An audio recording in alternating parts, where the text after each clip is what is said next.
A special WDBJ7 presentation. Theirs was a story of one small American town that went to war and died on Omaha Beach. The final salute to the heroes of D-Day. John Beam, Lieutenant, U.S. Navy. All week, as the world marked the 75th anniversary of D-Day, your hometown station showcased the role troops from our region played that day. From the beaches of Normandy, about 200 or 300 yards from shore, we encounter artillery fire.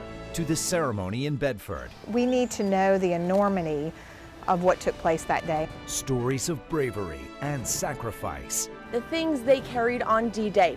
One by one, how they helped tell the story of D-Day. Plus, the former WDBJ7 anchor who went to Normandy. There is no question there was no greater story for me in my 40-year career. The history, the impact, a special presentation. Your hometown station honors the heroes of D-Day. We thank you for joining us this Sunday morning. I'm Robin Reed. And I'm Jean Jadhun. This week, stories of courage and sacrifice were front and center at the National D-Day Memorial in Bedford.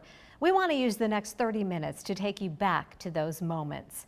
If you've ever had the opportunity to visit the D-Day Memorial, you know it is an impressive operation. This is Air 7 video captured as the sun rose. And this week, the skies looked a little different. As the 75th commemoration got underway, you can see the World War II planes took to the air for a special tribute. It was an impressive and emotional ceremony. More than 10,000 people came out to remember the day that turned the tide of World War II. It began with an aerial salute as the sound of World War II planes roared overhead. O'er the ramparts we watched were so gallantly streaming. Thousands came out, including veterans, grandparents, and children, and even the Vice President of the United States, Mike Pence, all to salute our nation and those who made the ultimate sacrifice. Theirs was a story of one small American town that went to war and died on Omaha Beach. And you stormed the beaches and faced the shadow of death without fear. As aircraft flew overhead, dignitaries read the words from the men who were there on the beaches of Normandy. Their words told the fear and horror of that day. All this is going through your mind. What am I doing here in this airplane? Why did I volunteer? Am I crazy? And then the words of D-Day veteran and memorial founder, Bob Slaughter.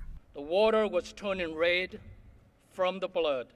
An enemy gunner cut him down as he staggered and fell to the sand. I can still hear him screaming, You are the pride of our nation, and we thank you from the bottom of our hearts.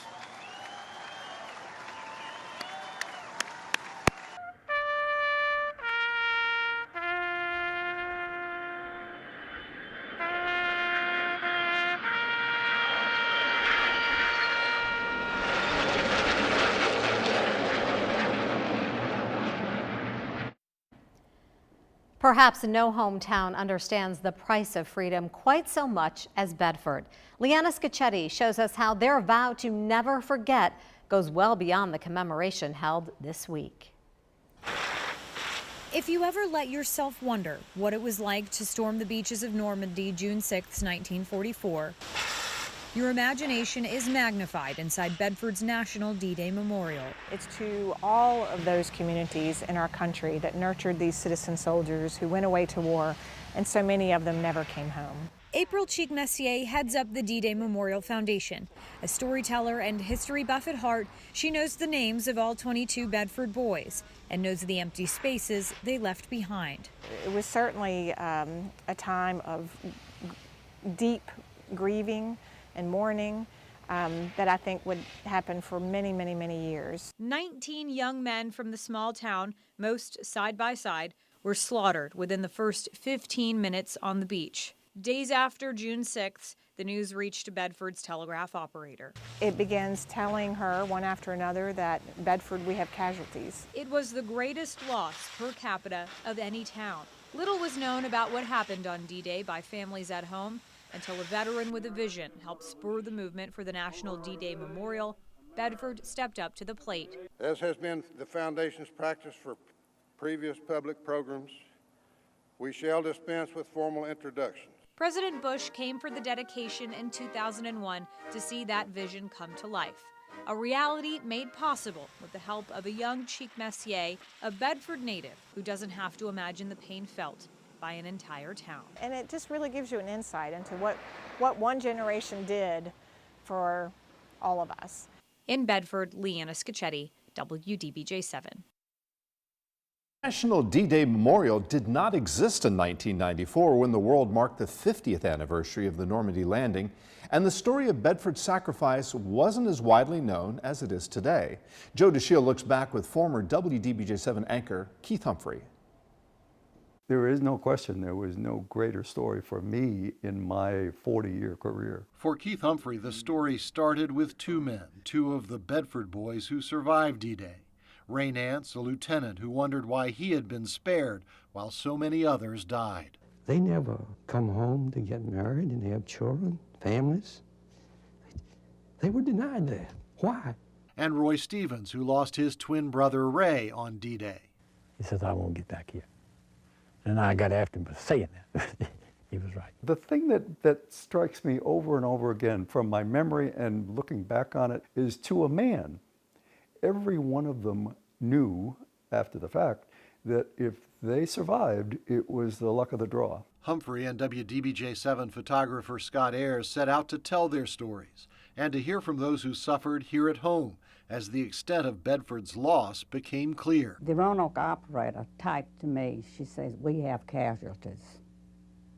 And then I knew that they were coming, and one just repeated to the other. Humphrey and Ayers would also travel to Normandy with D-Day veterans, including Roanoke's Bob Slaughter, who spearheaded the push for the National D-Day Memorial. The day we were on Omaha Beach with all of the troops from Virginia was like nothing I have ever experienced. I sat in a live shot from the cemetery. Suddenly all these men seemed 19 again. They were buoyant and jubilant and youthful, and just, they were, hallelujah, we survived and we're back to celebrate that. And it was fun to watch. 25 years later, the emotions of those moments still linger. Bob Sales was talking about how what a great day it was, June 6, 1994. You know, we've had a week of good old-fashioned patriotism here. We've honored these dead, but you know we're going home, and they gonna stay. Now we're going home, and they are staying here. It was touching to him and to me at the time, and still. Still bringing back the emotion. You have heard the tales of the Bedford boys, the 19 men killed on the beaches of Normandy, but you may not have heard of the 20th Bedford boy who gave the ultimate sacrifice. Leanna Scacchetti shows how his family is keeping his memory alive. That gets your attention, doesn't it? Here at the National D-Day Memorial, your attention is something James Woodford has been working toward for a long time. As a Bedford native, he knows the price this town paid on June 6, 1944. Just got to remember the boys, all of them. All of them, not just the 19 boys of Company A everyone has come to know, but one more young man, the 20th, whose sacrifice was no less great. I'm just thankful he's not forgotten, because it seems like he may have been. Woodford is the great-nephew of Benjamin R. Hubbard, killed on D-Day while serving with Company F. Woodford grew up knowing about his great-uncle, but details from his grandmother, Hubbard's sister, were scarce. We saw a picture and we would ask who he was, and she just said he died on Omaha Beach. Years later, Woodford and his wife began a mission to learn more. At the same time, so this is Benjamin Hubbard. The D-Day Memorial Foundation was doing the same thing. He's not a name that actually came up a lot over the years. They believe Hubbard grew up in Huddleston and later moved between Bedford and Roanoke County, but died at 28 or 29, 10 years before Woodford was even born. It's a fact that doesn't make Hubbard's untimely death any less meaningful. Well, it's my grandmother's brother. And to die on that beach, it's tough. Tougher still to think that Hubbard's life might have been forgotten. And that is why There it is right there. Woodford is honoring his great uncle in the memorial's Gold Star Garden, a brick laying the foundation of an everlasting tribute. It's good. It's, again, just so important to document the lives of these individuals and to tell their stories, because that's what really resonates with people. It's the stories. And so, with Woodford's help, Hubbard's story is now one that has the attention he believes his great uncle so rightly deserved. It's a good honor. In Bedford, Leanna Scacchetti, WDBJ7. There is still much more to come on this special edition of WDBJ7. Up next, building a lasting legacy, how the children of the D-Day survivors no longer with us are making sure their history is not lost.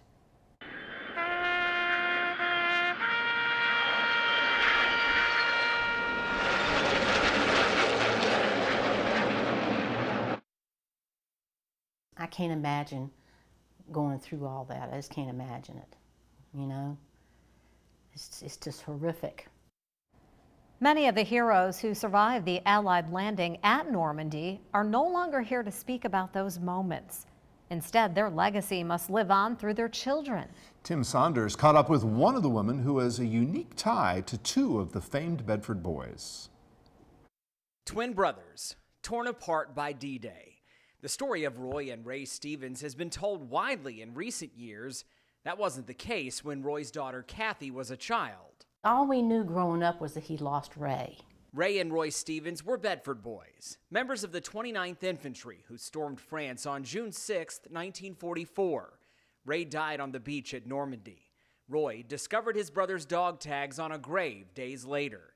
He participated in one of the most important military campaigns of all time and lived to talk about it, but talk he did not. When the D-Day Memorial came about, that's when he came out of his shell because he met more vets, and that really brought him out. Stevens shared his story with WDBJ7's Keith Humphrey in 1994. He talked about the last time he saw his brother, just before the two separated for the D-Day mission.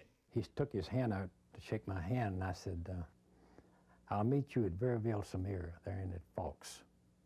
I'll take your hand there. And I know he just dropped his head. I just thought to myself, why didn't I take his hand? But I didn't. That's haunted him for all his life. So when he finally passed away, I said, they're in heaven shaking hands and hugging.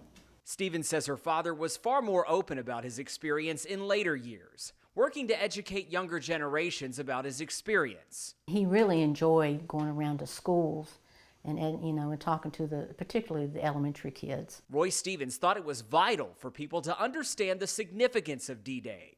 Today, Kathy carries on that part of her father's legacy. I think it's very important that the children, know this and understand it, because they fought for our freedom, and that's what we have today because of that. In Bedford, Tim Saunders, WDBJ7. There is a lot we can learn from even the smallest things the soldiers of D-Day carried with them. The artifacts didn't win the war, the men did. Well, we're going to take a closer look at important artifacts that are housed right in Bedford. Stay with us. A watch, a postcard, or a pair of boots. What can these artifacts tell us about World War II and the lives behind the uniforms? The things that some soldiers carried on D-Day are now stored in a basement in Bedford. Siobhan McGurl takes us inside the archive room at the National D-Day Memorial Foundation, where more than 11,000 artifacts help shed light on a bigger story.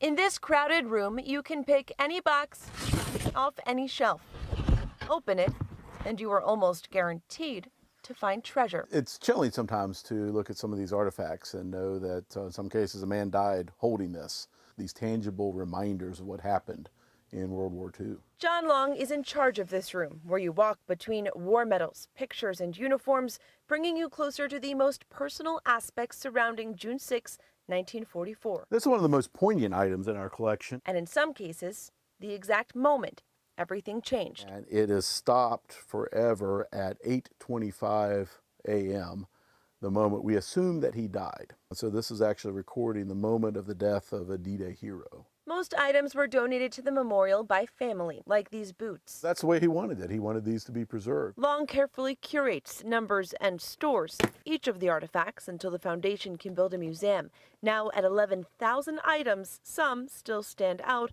like this heartbreaking letter from a devoted wife to her husband. It'll not be long until you can be done with all that and come home and enjoy a few months of quiet and calm. All my love is yours, Lynn. She did not know that her husband had been killed 5 weeks prior. It can be very emotionally stirring. But it's the emotions, the handwritten notes, and the endless boxes that humanize a moment in time that changed history. The artifacts didn't win the war, the men did. And the fact that they may have worn those dog tags is a reminder of what happened and why we need to remember it. The foundation is in the very early planning stages for museum and educational center for those thousands of artifacts. But until then, they did just dedicate this educational hut where some of those items will be on display. In Bedford, Siobhan McGurl, WDBJ7. The National D-Day Memorial was dedicated back in 2001, but it took years of planning and pushing to get this project done. Coming up next, the story of one of the biggest advocates who helped shape the tribute that we visit today. Samuel Berry, Petty Officer 2nd Class, U.S. Navy. He served as a combat medic on D-Day at Omaha Beach. After a month in France, he was sent to the Pacific, where he served in Guam, the Philippines, Iwo Jima, and off the coast of Japan. John Bertrand, 1st Lieutenant, U.S. Army Air Force. We have brought you the stories of the Bedford boys, but many more from our region were in the first wave of soldiers who landed on the beach at Normandy. One of them was Sergeant Bob Slaughter from Roanoke, who became one of the most passionate advocates for the National D-Day Memorial. Senior reporter Joe DeShiel has his story. They were firing on A Company, but they were also firing from up in this cliff down at us. Bob Slaughter on the beach at Normandy, explaining what Roanoke's D Company encountered during the D-Day landing. I was frightened, of course, our first combat. In 1994, he told WDBJ7's Keith Humphrey that he and fellow soldiers from the Virginia National Guard thought it was a great honor when they were selected to spearhead the assault. At what point did you realize that was a mistake? Oh, about 200 yards offshore when they opened up on us. Slaughter and other D-Day survivors would return to Normandy for the 50th anniversary in 1994. You could see the warmth of the people. He was one of 4 D-Day veterans to walk with President Bill Clinton on Omaha Beach. He would share his D-Day memories with historians, write his own book about his experiences, and attend the premiere of the movie Saving Private Ryan in 1998. There's so many other people that deserve more than I do. Creating the National D-Day Memorial became Slaughter's mission. He was an early and passionate advocate. He pushed local governments to find an appropriate site, and he led efforts to raise money for the project. He was there in June 2001 when President George Bush attended the dedication, and his advocacy continued even as financial problems mounted in the months after the memorial opened. He died in 2012 at the age of 87. 2 years later, the National D-Day Memorial unveiled a bust of Slaughter, honoring a humble man and American hero who made sure the sacrifice of others is never forgotten. Joe DeShiel, WDBJ7. When it comes to a project such as the National D-Day Memorial, some of the most impactful work is in the small details. We're going to take a closer look at some of the symbolism after this break. The National D-Day Memorial is an expansive site filled with a variety of monuments. Air 7 showing us yet another view from above. When the memorial was designed, careful attention was given to the finer details. WDBJ7's Tim Saunders explains some of the symbolism you may not know about. There's a story in every step at the National D-Day Memorial. The memorial is laid out to chronologically tell the story of D-Day. Installations at the 50-acre site follow the timeline of Operation Overlord, starting with the planning and preparation stage, represented in the memorial's English garden. When visitors come here, what they find is our garden is in the shape of the Shafe Patch. And SHAEF stood for the Supreme Headquarters of the Allied Expeditionary Force, and those were essentially the planners for Operation Overlord, the invasion of occupied France. At the head of the garden, there's a statue of Dwight Eisenhower, Supreme Commander of the Allied forces on D-Day, perched under what appears to be a concrete gazebo. The structure represents an English folly called Southwick House, where planning for the D-Day landing took place. On the inside ceiling, a map of the invasion in small mosaic tile. The garden also has all of Eisenhower's commanders. We always point out the various generals that he was working with. The main plaza depicts the D-Day landing itself. Blue concrete represents the English Channel, separated by white lines into 5 sections, which symbolize the beaches invaded by Allied forces. It's bordered by a reflecting pool, filled with imagery of soldiers storming the coast. One of the most striking scenes, of course, is the abstract replica there of the Higgins boat, or the LCVPs that were used on D-Day, with a ramp down in the front. And this is what the troops would have come in on D-Day. A high wall bordering the reflecting pool represents the cliffs of Normandy, scaled by soldiers depicted in bronze. They lead to a Victory Plaza, featuring the memorial's iconic Overlord Arch. It is exactly 44 feet 6 inches tall for the date of D-Day, June 6, 1944. The arch is flanked by 12 flags, one for each nation in the Allied Expeditionary Force. At the center, a solemn statue called the Final Tribute, designed to look like the temporary graves of soldiers after the invasion. It's a powerful statement that to secure victory, America and its allies had to pay a steep price. In Bedford, Tim Saunders, WDBJ7. So many interesting details.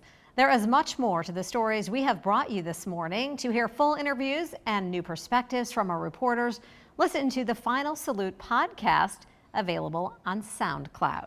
And you can re-watch any of the stories that you have seen today, plus new editions from the WDBJ7 archive on our website, of course, WDBJ7.com.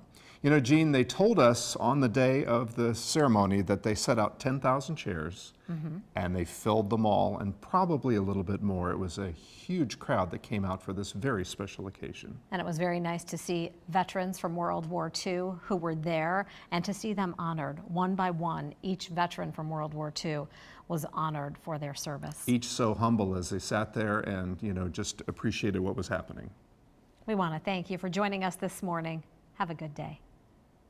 This special presentation has been brought to you by F&S Building Innovations. F&S proudly salutes our veterans and patriots.